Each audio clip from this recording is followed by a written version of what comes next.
Buenos días, buenas noches, estén donde estén escuchándonos, bienvenidos y bienvenidas a Justicia Impositiva, un programa de Tax Justice Network, la red de justicia fiscal. Transmitido directamente desde Londres, sede de Paraísos Fiscales. Les hablan Marcelo Justo y Marta Núñez. En este programa, los 10 mitos sobre los impuestos en América Latina y el mundo, los principales temas de esta nueva miniserie de Justicia Impositiva. Vemos el mito número 1. Para que la economía crezca, hay que achicar el Estado. Analizamos también caminos alternativos para recaudar impuestos de las grandes corporaciones, como el ensayado exitosamente en México. ¿Y qué va a pasar con las elecciones en Ecuador y el gobierno de Guillermo Lasso? Esto es Justicia Impositiva, un programa de Tax Justice Network, la red de justicia fiscal.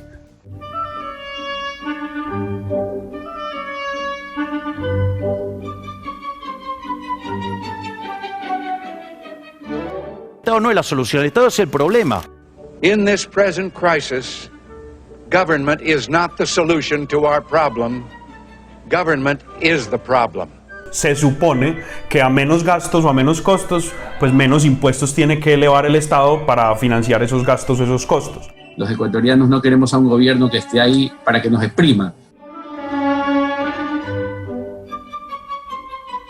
La guerra discursiva contra el Estado comenzó en los 50 en medio de la Guerra Fría. Enloqueció en los 80 con Ronald Reagan, a quien acaban de escuchar en inglés, y no ha parado desde entonces. Hoy no tenemos guerra fría, pero tenemos guerra mediática y política para construir esta idea de un Estado inútil, fuente de todos nuestros problemas y desgracias económicas y sociales. Es interesante que esta guerra sin cuartel contra el Estado de los últimos 50 años ha tenido algunas treguas muy significativas. Cada vez que hay una crisis global, todos nos convertimos en socialistas. Es lo que pasó durante el estallido financiero global del 2008 y 12 años más tarde durante la pandemia. Los que hablaban pestes del Estado, los empresarios y banqueros, los medios conservadores y sus adalides políticos, fueron los primeros en exigir la intervención para evitar un colapso económico. Durante la pandemia, el Estado sostuvo a las empresas, salvó la economía de un colapso total, suministró servicios públicos esenciales y evitó que el grueso de la población perdiera sus trabajos e ingresos.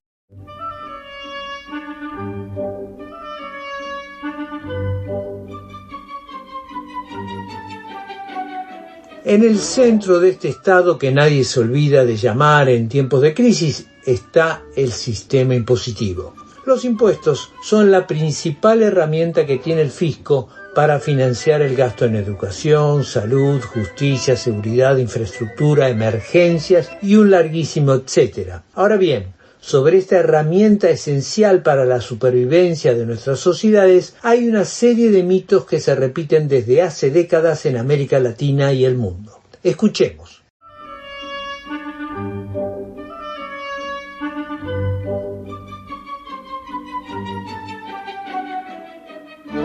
El Estado no genera riqueza ni soluciona los problemas de nadie. Nosotros no podemos seguir dejando que los políticos nos vendan los problemas. ¿Por qué suben todos los precios a la vez? 1, porque se imprime mucho más dinero que la demanda de ese dinero. 2, porque una enorme cantidad de ese dinero creado se utiliza ¿para qué? Para gasto público corriente sin rentabilidad económica real.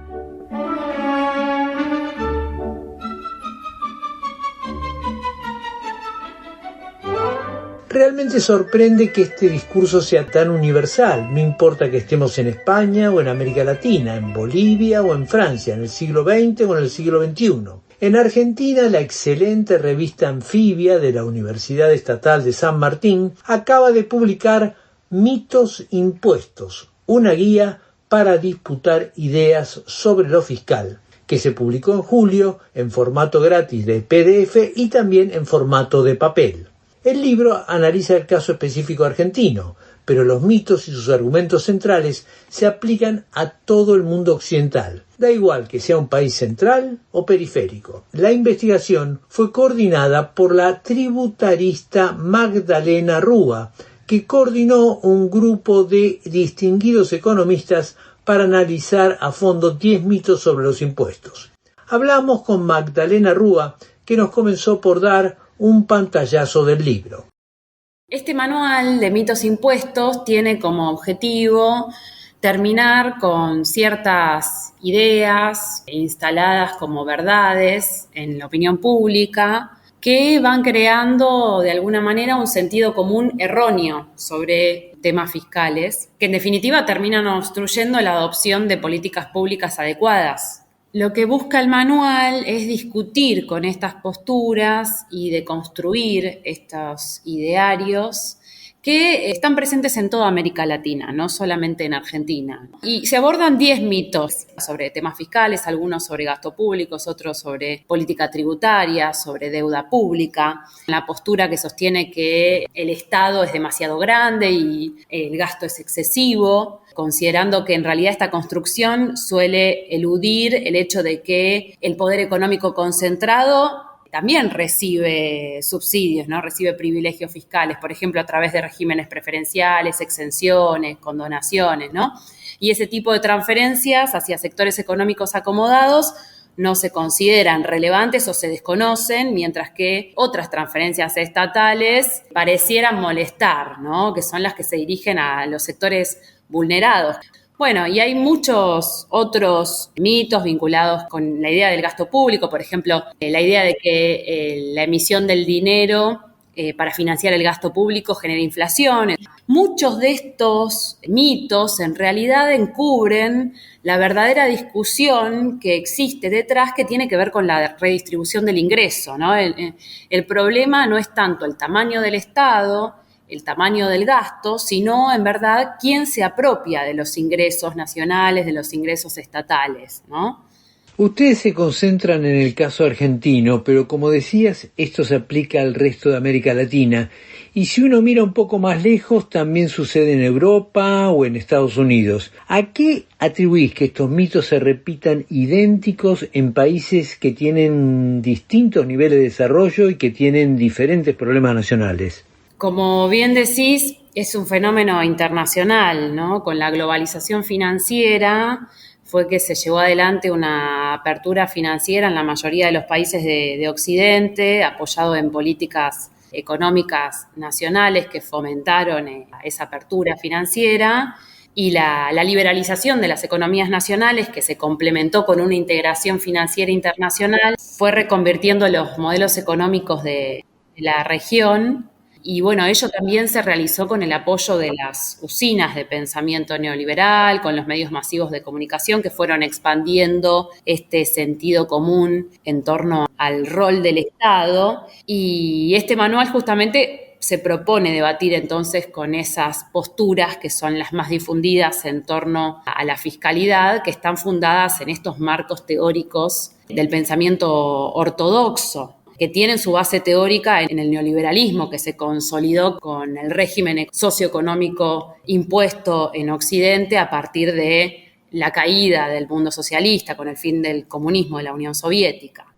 Este sentido común sobre el Estado tiene un impacto obvio en los votantes y por lo tanto tiene un impacto obvio en el tipo de agenda que se discute. ¿Cómo evalúas exactamente este impacto en temas claves como la distribución del ingreso, la pobreza y la desigualdad? Estos son argumentos que interpelan a la opinión pública porque hay parte de la ciudadanía que le cuesta llegar a fin de mes para pagar sus cuentas y de algún modo se siente reflejada con estas ideas. Por eso es que es central debatir estos temas fiscales, entendiendo que parte de la ciudadanía empatiza con estos pensamientos, pero son debates centrales para darle legitimidad a la política pública, teniendo en cuenta que la política fiscal es central para los países de América Latina porque puede contribuir al desarrollo de estos países o puede obstruirlo, ¿no? De la misma manera que la política tributaria y la administración del gasto público y de la deuda pública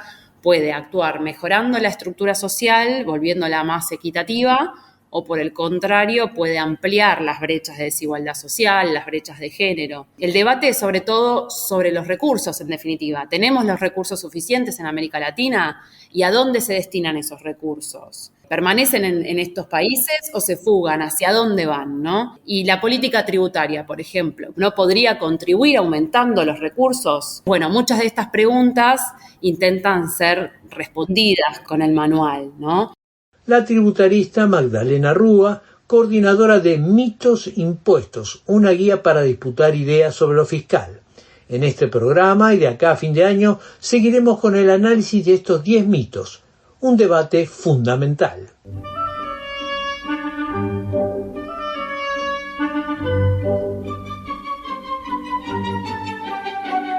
El libro Mitos Impuestos, una guía para disputar ideas sobre lo fiscal, está centrado, como decíamos, en el caso argentino, pero asombrosamente es de aplicación universal.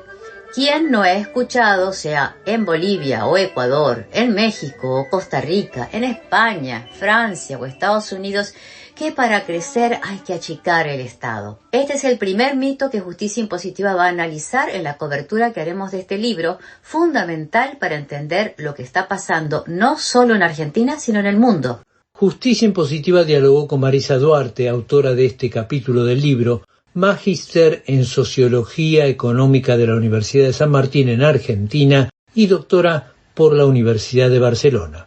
Aquí hay unas asociaciones de ideas que escapan a la comprobación empírica. El problema es preguntarse primero qué significa achicar el Estado, porque cuando se dice eso, en lo que se está pensando casi exclusivamente es en la reducción del gasto social. Por tanto, si se achica ese Estado, lo que crece es la desigualdad. En cambio, si al decir achicar el Estado, eso significara que se reducen las transferencias espurias que se hace al poder económico, que después fuga el dinero, oculta activos, se paga autopréstamos y demás, ahí estaríamos completamente de acuerdo en que eso debe controlarse y en todo caso que el Estado invierta en la inversión productiva, que es la que genera trabajo, la que disemina el ingreso en muchos más sectores sociales y evita esa concentración de la riqueza en muy pocas manos. Una de las analogías que más se usa para justificar el ajuste fiscal es comparar a la economía de una nación con la economía de un hogar. La idea es que un hogar que tiene por la circunstancia que sea más gastos que ingresos, se ajusta el cinturón hasta superar las dificultades. Y el Estado tendría que hacer lo mismo, tendría que funcionar como una casa. Es una idea demasiado simple que sintoniza porque todos pensamos eso, pero también es cierto que hogares con incapacidad de ingresos, por más que se ajusten, lo que hacen es llevar a la inanición a los hijos. De hecho, tenemos niveles elevadísimos de pobreza porque los hogares hacen eso. Ahora, en los hogares hay una cantidad de ingreso indirecto que tiene que ver con todo lo que el Estado hace, como por ejemplo el derecho a la educación pública, por ejemplo el derecho a la salud, y el derecho a la seguridad. En los lugares donde el Estado se retira de la seguridad, ya estamos viendo en nuestro país qué es lo que ocurre. Hay una cantidad de cuestiones, como por ejemplo garantizar la defensa del territorio, la seguridad para que todos nosotros podamos vivir razonablemente y no estar sujetos a situaciones de violencia, de agresión. El acceso a la justicia, también el resguardo del medio ambiente son funciones que tiene el Estado que deben ser consideradas. Y luego la función económica, porque todos los estados en cualquier lugar del mundo y buena parte de los desarrollos tecnológicos, estas cosas que nosotros disfrutamos tan alegremente como las redes sociales y demás, han sido en el origen emprendimientos que tomaron los estados y luego también hay una cantidad de otros bienes que desarrolla el Estado que tiene que ver con la distribución primaria, es decir, tratar de que todos trabajemos y tengamos nuestros ingresos, pero en caso de que eso no sea posible, y eso no es posible no porque la gente no quiera trabajar. Lo que está pasando es que un sistema que está basado en la primarización de los recursos y en la elaboración de estos para la exportación genera poco empleo con ingresos bajos y ahí hay una evaluación que también es racional, donde se trata de ir hacia la distribución secundaria que hace el Estado para garantizar que no se esté en estado de inanición, y con eso se considera un piso básico asegurado frente a un mercado de trabajo que ofrece informalidad laboral, falta de respeto a las condiciones contractuales y, por tanto, condiciones muy poco razonables para el desarrollo de las actividades laborales. Ahora, entonces, como lo decís bien en tu artículo, la discusión central no tiene tanto que ver con la dimensión del Estado, sino con quién se apropia de los ingresos y lleva al país a situaciones de insolvencia fiscal. En Argentina, esta fórmula que se basaba en la idea de un Estado sobredimensionado se aplicó muchas veces. ¿Qué resultados dio? La dictadura identificó que el pleno empleo y los ingresos altos eran una parte significativa de los problemas que tenían. Hubo después varias vueltas, la siguiente fue en nuestro país en la convertibilidad y la última en la etapa 2015-2019. Y no consiguieron los resultados, sino todo lo contrario. Estamos en situaciones sociales y económicas mucho peores que en la situación previa a la implementación de esos sistemas. Sin embargo, el otro camino no es un camino mágico. El tema es que necesita de actores políticos, de dirigentes y de plataformas electorales que representen esas necesidades y que nos encaminen en un acuerdo mínimo de fortalecimiento del empleo y la producción. Marisa Duarte, magíster en Sociología Económica de la Universidad de San Martín en Argentina y doctora por la Universidad de Barcelona, que colaboró en Mitos Impuestos, una guía para disputar ideas sobre lo fiscal. Este libro ha sido publicado en formato papel y se puede bajar en forma gratuita en PDF. Pueden también encontrar el enlace en nuestra página de internet www.justiciaimpositiva.com. ¡Ay, ay, ay, ay, ay!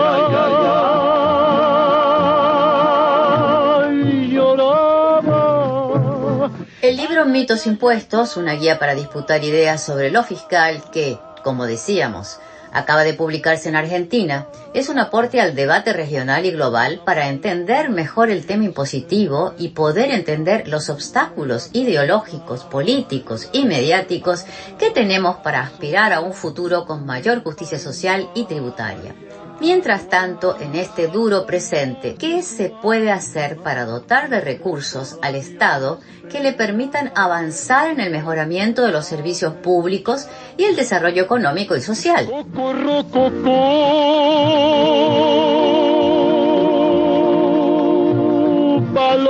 El México de Andrés Manuel López Obrador ofrece un ejemplo con una política peculiar.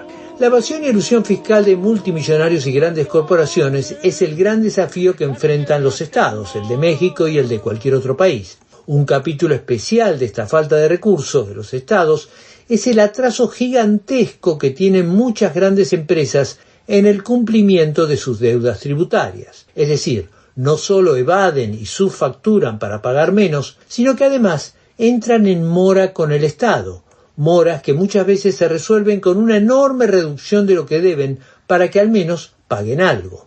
En México, Andrés Manuel López Obrador siguió otro camino, como comentó a Justicia Impositiva Oscar Ugarteche, director del Observatorio Económico Latinoamericano, OVELA, y autor de más de 20 libros sobre economía latinoamericana e internacional. México logró cobrarle impuestos a empresas que no pagaban impuestos hacía mucho tiempo y cobró 3,5% me parece del PIB de impuestos. O sea, sí se puede. Lo que toma es mucha voluntad política y mucha fuerza. Porque, por ejemplo, Telefónica del Perú acaba, después de este golpe del Congreso que ha habido en el Perú, hubo una reversa en la Corte Constitucional que alivió a Movistar del Perú de pagar varios miles de millones de soles de impuestos, que son miles de millones de dólares de impuestos. Ya esto lo había hecho una primera vez hace 14 años. Telefónica del Perú no ha pagado impuestos en el Perú nunca, desde el año 94 que compró la Telefónica, ¿no? Entonces, hacer que Telefónica pague impuestos me parece importante que lo hagan. O sea, sí creo que los gobiernos deberían hacer todo lo posible porque las empresas grandes paguen los impuestos. Ahora, tomando a México como ejemplo, ¿cómo hizo exactamente Andrés Manuel López Obrador para avanzar en este sentido? Coercionó a los grandes deudores con aplicarles la ley. O sea, todos los países tenemos una ley que dice que si tú evades impuestos vas a la cárcel. Entonces la ley existe, pero la ley no se ejerce. ¿Por qué no se ejerce? Porque ¿cómo vas a meter a la cárcel al señor que es el propietario, por ejemplo, de Interjet, en el caso de México, que es el señor Alemán, hijo del presidente Miguel Alemán? No lo vas a meter a la cárcel. Entonces, nadie nunca ejerció coerción sobre el señor Alemán, hasta que llegó el gobierno de López Obrador y le dijo al señor Alemán, usted me debe, no me acuerdo cuántos miles de millones de pesos, de los años desde que fundó la línea aérea, en 10 años o más. Entonces usted está en la obligación de pagarnos, y la respuesta inicial de la línea aérea fue no se puede porque estamos con COVID, y el gobierno dijo, bueno, yo lo lamento tanto, pero o usted paga o yo le embargo la línea aérea, y eventualmente embargó la línea aérea. Así y todo, obligó a que tuvieran que pagar, porque si no les embargaba no solo la línea aérea, sino todas las propiedades a su nombre, lo cual ya es mucho más complicado, ¿no? Pero, digamos, eso es tener, pues, capacidad de gobierno. Y fue muy protestado aquí, la prensa económica protestó mucho porque decían que era una forma de coerción del Estado. Y sí, pues es cierto, es una forma de coerción ante el incumplimiento de la ley de las grandes empresas que creen que están por encima del Estado. Fueron varias. A Salinas Pliego, el dueño de Electra y del Banco Azteca, le cobraron algunos miles de millones de pesos, es decir, son centenares de millones de dólares de impuestos atrasados, con mucha protesta de Salinas Pliego, que es parte además del Consejo Empresarial del Gobierno. Entonces, ¿podrías decir que en México está más o menos regularizada la situación de las empresas de deuda tributaria con el gobierno? No sé cuántas empresas hay en esa situación, pero lo que sí sé es que se la han cobrado a varias empresas y que la presión fiscal subió 3,5%, me parece, del PIB. El único problema, y esa es mi observación a esto, es que ese es un cobro de una sola vez. O sea, tú le cobras a alguien que no te paga hace 10 años o 15 años o 20 años, te llega un pago gigantesco, en tu gráfico fiscal aparece un sobresalto de ingresos, pero luego la cosa regresa a la curva normal. Digamos, la presión fiscal no ha cambiado. Lo que ha cambiado es que has cobrado los impagos. Y lo que hay que hacer en nuestros países, además de cobrar los impagos, es tener un esquema de recaudación fiscal donde los más ricos paguen más y los más pobres pagan menos. Actualmente, los pobres cargan con la carga fiscal del país a través de los impuestos indirectos. Y eso es una injusticia grotesca, ¿no? Lo que eso toma es tener un gobierno con mucha decisión y una superintendencia tributaria con mucha fuerza. Y lo otro que toma es que sea independiente de las empresas. Y lo que tenemos, por ejemplo, en el Perú, es un gobierno corporativo. Eso es el Perú, eso es Ecuador, eso es Paraguay, eso es Uruguay. Entonces, en los países corporativos, donde son las empresas las que están gobernando, no van a querer. Oscar Ugarteche, director del Observatorio Económico Latinoamericano de Ovela y autor de más de 20 libros sobre economía latinoamericana e internacional. Decidido aplicar el artículo 148 de la Constitución de la República, que me otorga la facultad de disolver la Asamblea Nacional. Una vez más, Ecuador vive con el fantasma de la ingobernabilidad. En mayo 2023, el presidente disolvió la Asamblea invocando la Constitución y quedó a cargo del gobierno hasta que se celebren las elecciones para la Asamblea el 20 de agosto y se haga el traspaso de gobierno a fin de año. El presidente Guillermo Lasso logró así evitar el juicio político que iba a votar la Asamblea por presunta corrupción en el otorgamiento de contratos de transporte de petróleo, el principal activo del Ecuador.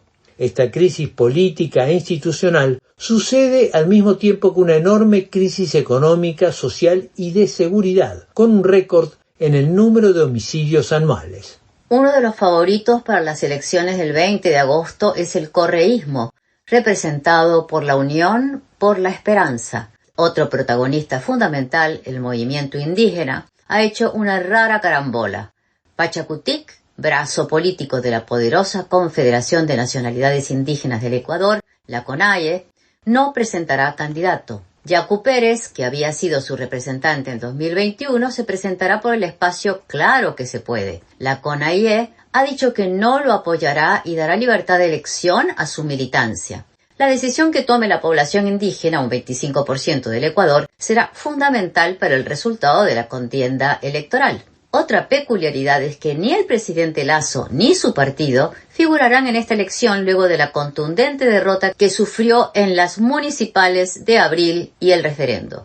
A pesar de esto, Lasso será, en medio del vacío institucional, una fuente de poder en tanto presidente en ejercicio. Para desentrañar este complicadísimo panorama, Justicia Impositiva dialogó con Pablo Iturralde, director del Centro de Derechos Económicos y Sociales, el CEDES.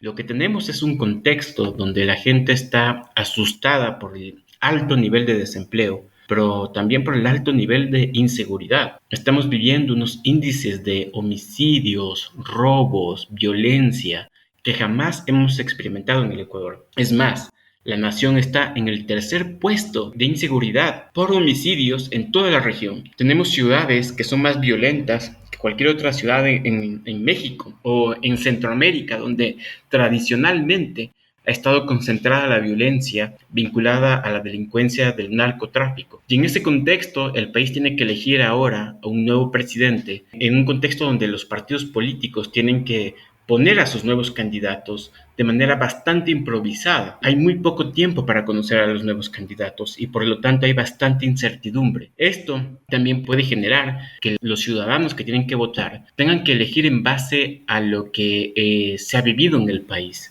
y por lo tanto probablemente va a tener un protagonismo las fuerzas tradicionales, así como la Revolución Ciudadana, que ha tenido 10 años de gobierno y que por lo tanto ahora podemos prever que va a tener una participación importante, ¿no? Ahora, en teoría, en medio de esta situación de confusión, el presidente Guillermo Lasso queda en el poder hasta diciembre. ¿Puede gobernar en medio de tantos problemas por decreto? ¿Tiene límites a lo que puede hacer? ¿Puede, por ejemplo, privatizar Petroecuador?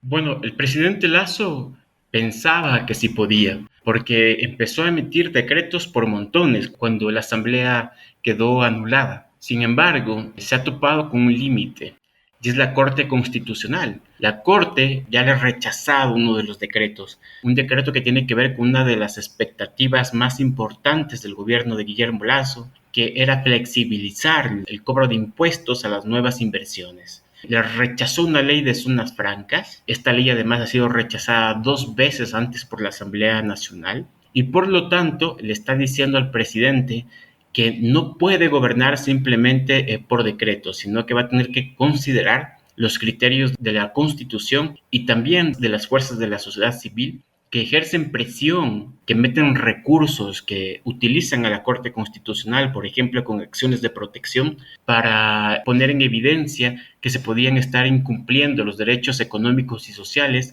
con los nuevos decretos propuestos por el gobierno. Entonces, el gobierno va a tener que hacer ese cálculo, no va a poder gobernar de manera desproporcionada a punta de decreto. Mientras tanto está la campaña electoral. En abril hubo elecciones municipales con un resultado muy favorable al correísmo. ¿Te parece que el correísmo puede volver al gobierno? ¿Cómo se ven en este momento las candidaturas más allá de esa intranquilidad política que señalabas al comienzo? El correísmo es la fuerza política más importante del país. Solo hay una fuerza que le gana más.